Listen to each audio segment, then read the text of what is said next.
반갑습니다. 2월 7일 금요일 큐티 스케치 시간입니다. 오늘 본문은 요한복음 9장 35절로 41절까지의 말씀입니다. 오늘 본문은 이렇게 시작합니다.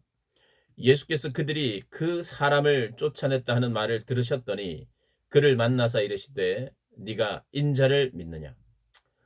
여기서 그는 눈을 뜨게 된 맹인, 이제 치유함을 받은 맹인, 이제는 더 이상 맹인이 아니죠.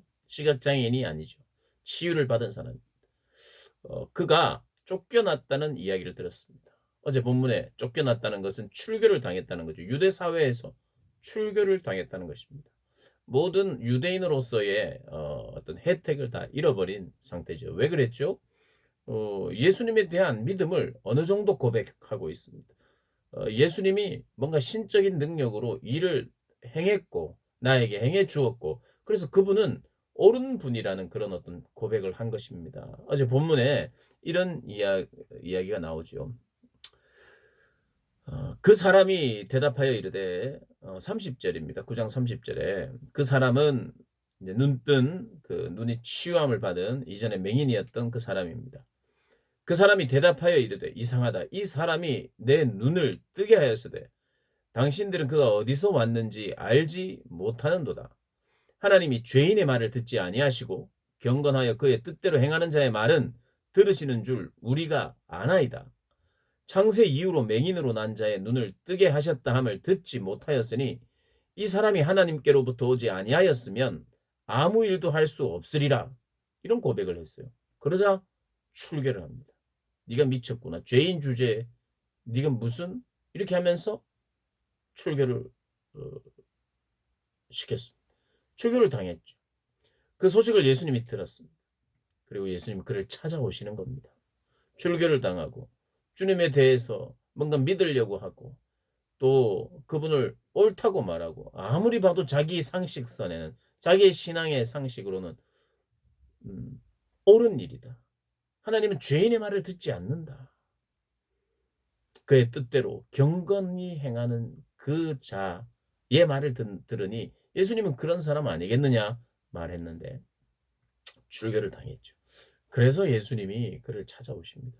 두 가지 이유입니다. 첫 번째는 그의 마음을 만져주기 위해서, 위로하기 위해서, 고난받고 주님을 믿고 싶어하는 사람들이 치유함으로 말미암아 고난을 받고 있으니까요. 찾아오셔서 어, 고난당하는 사람들 찾아오시는 거죠. 찾아가셨어요. 그를 만나서 네가 인자를 믿느냐, 하나님의 아들을 믿느냐, 사람의 아들이면서 하나님의 아들을, 그를 믿느냐라고 말합니다. 그가 그 맹인이 이야기를 합니다. 주여, 그가 누구십니까? 내가 믿고 싶습니다. 그러자 예수님이 바로 내가 그다라고 말합니다. 너와 말하는 그자, 네가 보았거니와 너와 말하는 자, 내가 인자다라고 말합니다. 그리고 나서 주여 내가 믿나이다 하고 절을 합니다. 사랑하는 여러분, 우리 주님은 결국 우리에게 찾아오시고 위로하시고 말씀하십니다. 그러면서 우리에게 참된 믿음을 가르쳐 주시고 그리고 그 믿음을 요구하세요.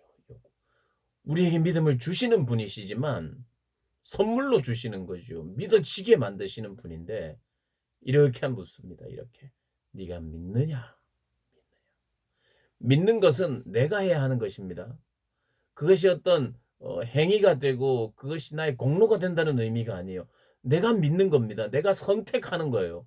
선택할 수 있도록 감동하시고 우리 안에 성령을 통하여 그 믿음을 선물로 주고 믿어지는 가운데 내가 해야 되는 게 있어요. 뭐냐? 네가 믿느냐라는 주님의 음성에 예 주님, 제가 믿습니다. 믿고 싶습니다. 믿을 수 있도록 도와주십시오. 용기를 주십시오. 저는 믿습니다. 이 믿음이 지속되게 해 주십시오. 어떤 상황에도 굴하지 않는 그런 믿음으로 살고 싶습니다. 이런 고백이 우리에게 있어야 되는 것입니다.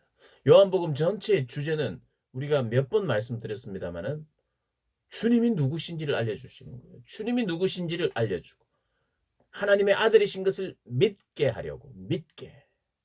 여러분, 믿게 하기 위해서 주님은 역사하시고 사역하시고 찾아오시고 말씀하시고 회복시키시고 기적을 베푸시고 오늘도 이렇게 수많은 사람들 앞에서 말씀하시고 계십니다. 왜요? 그분이 누구신지를 알리고 그리고 그분을 믿게 하기 위하여. 그리고 믿는다는 건 뭡니까, 여러분? 믿는다는 거. 주님이 나를 따르겠느냐? 예, 주님, 제가 믿고 따르겠습니다. 순종입니다, 순종. 그러니까 이 요한복음은 주님이 누군지 알아요. 주님은 누굽니까? 우리의 목자세요. 빛이십니다. 우리 전부이십니다. 하나님이시며 하나님의 아들이시며 창조주시며 치료자시고 구원자시고 알파와 오메가 되시는 분이시죠. 그분인 줄 내가 알았어요. 그럼 내가 알면 어떻게 합니까?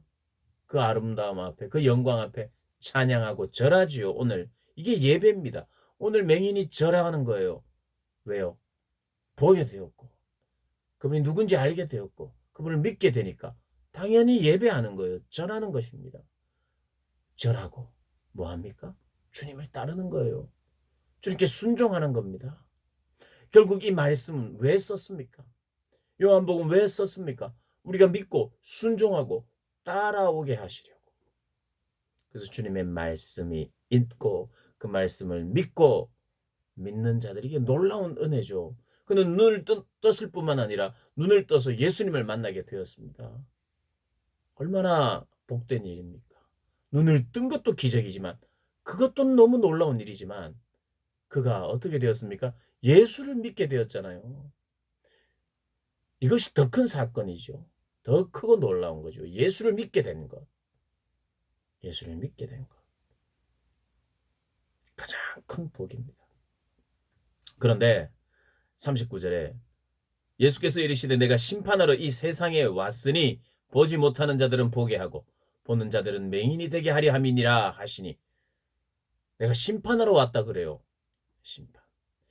여러분 믿는 자는 구원이지만 믿지 않는 자에게는 필연적으로 심판이 따릅니다. 그래서 주님은 두 가지 이야기를 계속 하십니다. 나는 구원하러 왔다 말씀하시고 동시에 심판하러 왔다 말씀하시는 거예요. 헷갈려서는 안 돼요. 그게 동일한 주님의 뜻 안에 있는 거예요. 구원과 심판. 당연한 거죠. 이상한 말씀 하신다고 생각하시면 안 돼요. 이랬다 저랬다 한다고 생각하시면 안 됩니다. 나는 너희를 구원하러 왔다. 한 사람도 잃어버리지 않기를 내가 원하여 왔다. 그러는데 난 심판하러 왔다. 그런데 이게 뭡니까? 이래서는 안 돼요.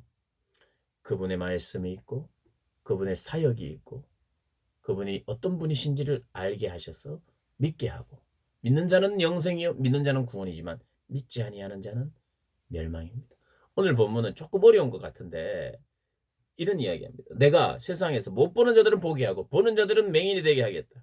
이 무슨 말씀입니까? 예수께서 이르시되 너희가 맹인 되었더라면 죄가 없으려니와 본다고 하니 너희 죄가 그대로 있느니라. 이 말입니다. 날 때부터 맹인은 그 죄 때문이라고. 그게 죄 때문에 부모의 죄든 당사자의 죄든 죄 때문에 저래 됐다. 그렇게 하면서 정죄를 합니다. 정죄. 네가 죄인이야 하고 정죄를 해요. 눈이 멀었다고 정죄하며 심판을 듣던 바리새인들 그들이 오히려 맹인이라는 거예요. 보지도 못하면서 올바로 판단하지도 못하면서 그들이 오히려 정죄하고 있어요. 근데 맹인은 못 봅니다. 그래서 보기를 원해요. 그리고 눈을 띄워주신 주님 앞에 보지 못했기 때문에 자기도 뭐 정죄를 이 죄 때문인지 부모의 죄 때문인지는 뭔지 몰랐는데 이게 하나님의 때 하나님의 영광을 위하여 이제 그 때를 알아갔겠죠. 보지 못하는 걸 인정하며 주님이 눈을 보게 하기 위해서 오셨는데 내가 진흙을 눈에 바르게 하시고 진흙을 발라주시고 침을 이게 해서 보냄을 받은 곳 실로암으로 가서 순종한 사람은 이제 죄가 없어지는데 나는 실로암도 필요 없고 진흙과 침도 필요 없고 예수의 말씀도 필요 없다고 생각하고 있는 이들, 자기는 볼 수 있다고 말하는 이들이 오히려 보지 못하는 자들이라는 말입니다. 결국 그들이 정죄하고 보지 못한다고 말했던 그는 결국 보게 되고 또 죄도 용서를 함을 받게 되고 구원에 이르렀는데, 너희는 본다고 그러니, 보고 그래서 판단할 수 있다고 그러니 너희의 죄가 그대로 있다라고 말씀하십니다. 우리 주님은 우리를 믿게 하시려고 오셨습니다. 그러나 믿지 않는 자는 심판이 있다는 거 반드시 기억하고 믿음의 사람으로 이 소경과 같이, 이 맹인과 같이 눈뜬 기쁨, 그리고 주님을 만난 기쁨, 주님으로 인하여 구원받은 기쁨을 늘 그런 감격 속에서 하루하루 살아가시기를 주님의 이름으로 축복합니다.